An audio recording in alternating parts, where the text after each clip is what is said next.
সাহাবায়ে কেরাম রাদিয়াল্লাহু আনহুম আজমাইন তারা মসজিদের মধ্যে বসে একটা বিষয় নিয়ে কথোপকথন করছিলেন। তো নবী সাল্লাল্লাহু আলাইহি ওয়াসাল্লাম জিজ্ঞাসা করলেন যে তোমরা কি নিয়ে কথা বলছো, তোমরা কি নিয়ে কথোপকথন করছো? তখন সাহাবায়ে কেরাম রাদিয়াল্লাহু আনহুম তারা বলছেন যে আমরা কিয়ামতের আলামতগুলো নিয়ে কথা বলছিলাম। কি নিয়ে কথা বলছেন? কিয়ামতের আলামতগুলো নিয়ে সাহাবীরা কথা বলছেন। তো সাহাবীদের কিয়ামতের আলামত নিয়ে কথা বলার কি দরকার ছিল? তাদের সময় তো আর কিয়ামত হবে না। দরকার ছিল কি? সচেতনতা। তারা ফিতনায় নিজেরা যেন না পড়ে যান এই জন্য সতর্ক থাকতে চাইতেন। এই কারণেই ফিতনাময় পরিবেশ নিয়ে আলোচনা করতেন। তো নবী সাল্লাল্লাহু আলাইহি ওয়াসাল্লাম তখন বললেন, দেখো যতদিন পর্যন্ত 10টা আলামত প্রকাশ হচ্ছে না ততদিন পর্যন্ত কিয়ামত হবে না। কয়টা আলামত? 10টা।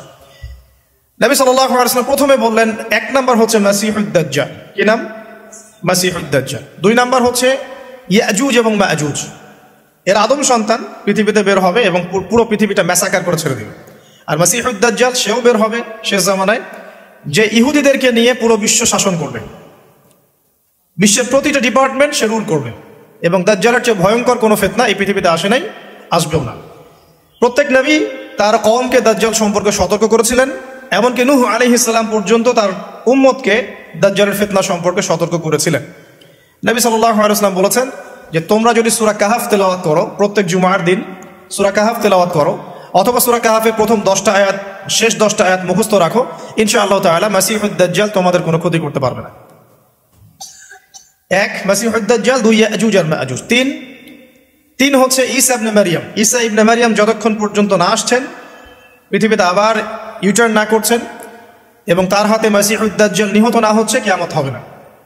4 দাব্বাতুল আরদ, অর্থাৎ পৃথিবীর ভিতরে একটা প্রাণী আছে, মাটি ফেরে এই প্রাণীটা বের হবে কিয়ামতের আগে আগে, এবং এই প্রাণীটা মানুষের সাথে কথাবার্তা বলবে, কথা বলতে পারা প্রাণী। এ যতক্ষণ বের হচ্ছে না কিয়ামত হবে না ইনশাআল্লাহ তাআলা। কটা বললাম? 4টা। 5 হচ্ছে দুখান বা ধোঁয়া।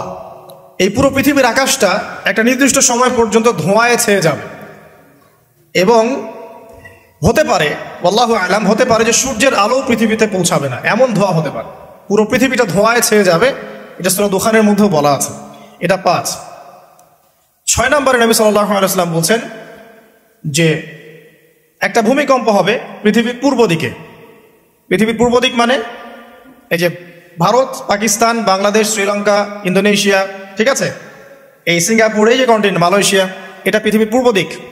এদিকে একটা ভূমিকম্প হবে। তারপরে 7 পৃথিবীর পশ্চিমে একটা ভূমিকম্প হবে। পশ্চিম মানে বোঝেন না? পশ্চিমা বিশ্ব না, সৌদি আরব, পশ্চিমা বিশ্ব, ব্রিটেন, ফ্রান্স, জার্মানি, তারপরে রাশিয়ান কন্টিনেন্ট, হ্যাঁ, ইউক্রেন, এদিকে আপনার আমেরিকা, এই পুরো পশ্চিমা বিশ্ব, এখানে একটা ভূমিকম্প হবে বড়। এবং এগুলো এমন হবে যেগুলোতে ভূমি মাটিতে ধসে যাবে, মাটিতে ডুবে যাবে। ভূমিকম্প না, ভূমিধস। 8 পৃথিবীর মাঝখানে মধ্যপ্রাচ্যে একটা ভূমিকম্প হবে, যেখানে আমাদের সো কল্ড আমিরুল মুমিনিনরা থাকে, যারা আমেরিকা এবং ইসরায়েলের বন্ধু, এদের এখানে একটা ভূমিকম্প হবে ইনশাআল্লাহ। আর 9 ইয়েমেন থেকে একটা আগুন বের হবে। ইয়েমেন থেকে একটা আগুন বের হবে, যে আগুন মানুষকে হাসরের মাঠের দিকে তাড়িয়ে নিয়ে আসবে। আরেকটা বলেছেন 10 নম্বর, যেটা এই মুহূর্তে আমি ঠিক মনে করতে পারছি না। তো এই 10টা আলামতের কথা নবী সাল্লাল্লাহু আলাইহি ওয়াসাল্লাম বলেছেন, না হওয়া পর্যন্ত, এই 10টা আলামত না আসা পর্যন্ত কিয়ামত হবে না। ঠিক আছে? আচ্ছা, এখন এই 10টার মধ্যে সবচেয়ে বড়টা কি? সবচেয়ে বড়টা হচ্ছে মাসিহুদ দাজ্জাল। সবচেয়ে বড়টা কি? 10 নম্বরটা মনে পড়েছে, আলহামদুলিল্লাহ। সূর্য উঠবে পশ্চিম দিক থেকে, সূর্য উঠবে পশ্চিম দিক থেকে, তাহলে আর সময় নাই, পৃথিবীর সময় শেষ। এই 10টা মনে থাকবে? আসেন বলি, প্রথমে কি? দাজ্জাল, তারপরে ইয়াজুজ আর মাজুজ, 3 নাম্বার ঈসা ইবনে মারইয়ামের প্রত্যাবর্তন, 4 নাম্বার দাব্বাতুল আরদ, জমিন থেকে প্রাণী বের হয়ে কথা বলবে মানুষের সাথে, ঠিক আছে। 5 নাম্বার কি বললাম? ধোঁয়া, দুখান, ঠিক আছে। 6, 7, 8 3টা ভূমিকম্প, পূর্ব দিকে একটা, পশ্চিমে একটা, পৃথিবীর মাঝখানে একটা। 9 নাম্বার ইয়েমেনের নাম শুনেছেন? ওই যে যেখানে সৌদিরা বোম মারছে আর কি, ইয়েমেনের বাচ্চাদেরকে বোম মেরে হত্যা করছে না, জানেন না খবর? তো ওই ইয়েমেনের ছোট ছোট বাচ্চারা শিয়া সুন্নির কি বোঝে আমার বুঝে আসে না। ওই ছোট ছোট বাচ্চাগুলো শিয়া সুন্নির কি বোঝে আমার বুঝে আসে না। আমেরিকার টাকা খেয়ে এরা ঠিকই বোম মারছে। আর এই বোমগুলো তো এরা তৈরি করতে পারে না, আমেরিকার কাছ থেকে কিনে নেয়। তো ওই ইয়েমেন থেকে আগুন বের হবে, সেই আগুন মানুষকে হাসরের মাঠের দিকে তাড়িয়ে নিয়ে আসবে, এবং 10 যেটা বললাম সূর্য উঠবে পশ্চিম দিক থেকে, তখন তওবার দরজা বন্ধ হয়ে যাবে, তওবা করেও লাভ হবে না।